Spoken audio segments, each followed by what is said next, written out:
Les parties en présence sont donc l'UFC Que Choisir qui va représenter l'intérêt collectif des consommateurs et en défense la société Google, donc basée aux États-Unis. Google ne va pas invoquer l'incompétence du juge français pour connaître du litige, contrairement au moyen qui est souvent utilisé notamment par Facebook.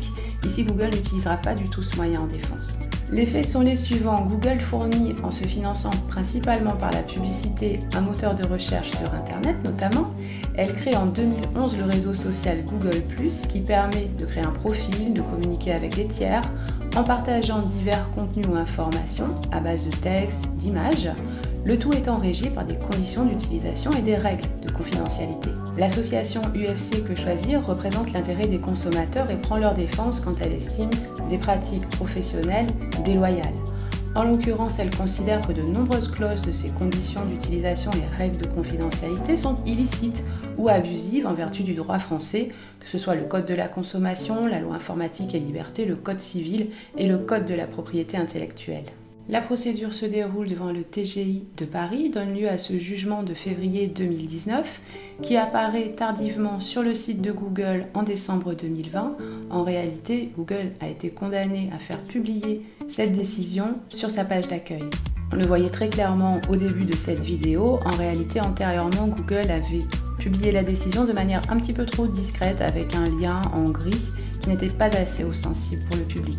L'UFC Que Choisir demande de déclarer abusive et illicite l'ensemble des conditions d'utilisation et des règles de confidentialité, qu'elles soient déclarées nulles et non écrites, et demande en plus des dommages et intérêts à hauteur de 2 millions d'euros pour le préjudice moral et matériel subi par l'intérêt collectif des consommateurs. Elle demande également la publication d'un communiqué sur divers supports médiatiques et aussi la publication de la décision sur le site internet de la société pendant 3 mois. Google considère que le Code de la consommation ne s'applique pas dans ce cas puisque le service est fourni à titre gratuit, que l'association ne peut pas agir sur le fondement de la loi informatique et liberté, la LIL. Elle se considère comme un simple hébergeur des contenus postés par les utilisateurs qui, eux, sont les responsables de traitement, et que ces clauses sont tout à fait claires et compréhensibles. Dans sa décision, le juge a effectivement déclaré certaines clauses nulles et non écrites. L'ensemble des clauses litigieuses n'étant plus présentées depuis plusieurs années aux consommateurs, il n'apparaît pas utile au juge de faire droit aux demandes de l'association aux fins de publication par voie de presse. Quant à la réparation du préjudice, elle se limite à la somme de 30 000 € sur les 2 millions réclamés au titre du préjudice moral, car le préjudice matériel n'a pas pu être démontré. La recevabilité de l'action de l'association est rapidement démontrée puisque l'association est effectivement déclarée auprès de la préfecture de police de Paris. Si vous avez étudié le droit du numérique avec moi, vous voyez tout à fait l'utilité de cette pièce. Dans cette recommandation, la commission des clauses abusives avait examiné les contrats proposés par les fournisseurs des services de réseaux sociaux. Le juge écarte le premier argument de Google et va appliquer le Code de la consommation, car les clauses abusives concernent aussi bien les contrats à titre onéreux qu'à titre gratuit. Elles consistent à créer un déséquilibre significatif entre les parties au contrat au détriment du consommateur. Le juge écarte le deuxième argument de Google et va bien appliquer la LIL, car toutes les opérations de la société entrent dans le champ de la définition du traitement. Ce à quoi j'ajouterai que Google est bien responsable de traitement puisque c'est bien elle qui détermine les finalités et les moyens du traitement des données collectées. Explorons à présent les 5 niveaux de clauses abusives détectés par les juges. On rappelle que la LIL prévoit un droit à l'information étendu sur les données recueillies, les finalités du traitement et les destinataires. Or, de multiples règles de confidentialité créent un déséquilibre significatif au détriment de l'utilisateur. Ces données sont traitées en quelque sorte à son insu via sa localisation, adresse IP et traceur. De plus, ces données sont combinées avec celles issues d'autres services et considérées comme rendues publiques par l'utilisateur de Google+. Alors que les finalités doivent être déterminées, explicites et légitimes, Google se borne à nommer l'amélioration des services, alors que la collecte se fait dans le but de valoriser économiquement tout cet ensemble de données, dans le cadre notamment de publicité ciblée. Le manquement est d'autant plus caractérisé que des données sensibles, telles que des photos, peuvent faire l'objet d'associations publicitaires non voulues initialement par l'utilisateur.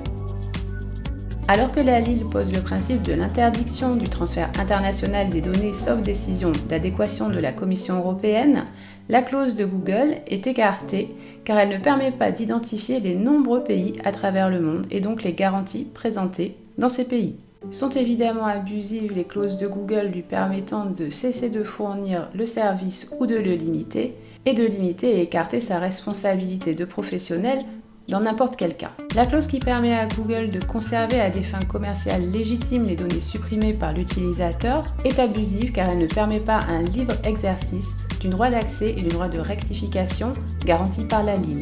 Ici, cette clause des conditions d'utilisation est considérée comme abusive de manière irréfragable car ni l'utilisation ni la poursuite de la navigation ne peuvent valoir acceptation des conditions générales d'utilisation. Last but not least, concernant les droits d'auteur, Google ne peut prétendre exploiter à titre gratuit les contenus des utilisateurs qui sont bien titulaires de droits d'auteur. Cette clause de licence universelle est donc elle aussi écartée. Vous l'avez compris, on peut considérer que cette amende est plutôt légère. Elle s'explique par les corrections qui ont été apportées. En guise de conclusion, je vous propose de regarder une décision récente de la CNIL et de comparer avec d'autres décisions, toujours sur Google, à travers le monde. La CNIL frappe Google d'une amende de 100 millions d'euros pour avoir déposé des traceurs publicitaires, cookies, sur leurs ordinateurs sans informer les utilisateurs ni recueillir leur consentement. D'ailleurs, si vous aussi vous vous demandez quel est l'impact des cookies, je vous invite à visualiser en temps réel le tracking de votre navigation. Vous prendrez ainsi la mesure de l'étendue de l'intrusion de ces traceurs avec le programme CookieVis du laboratoire de la CNIL. Finalement, partout où elle déploie ses services, Google est condamné. S'il fallait regrouper toutes les condamnations, on aurait besoin de plusieurs épisodes. Concernant la condamnation en Argentine à 280 000 pesos, je vous laisse faire la conversion.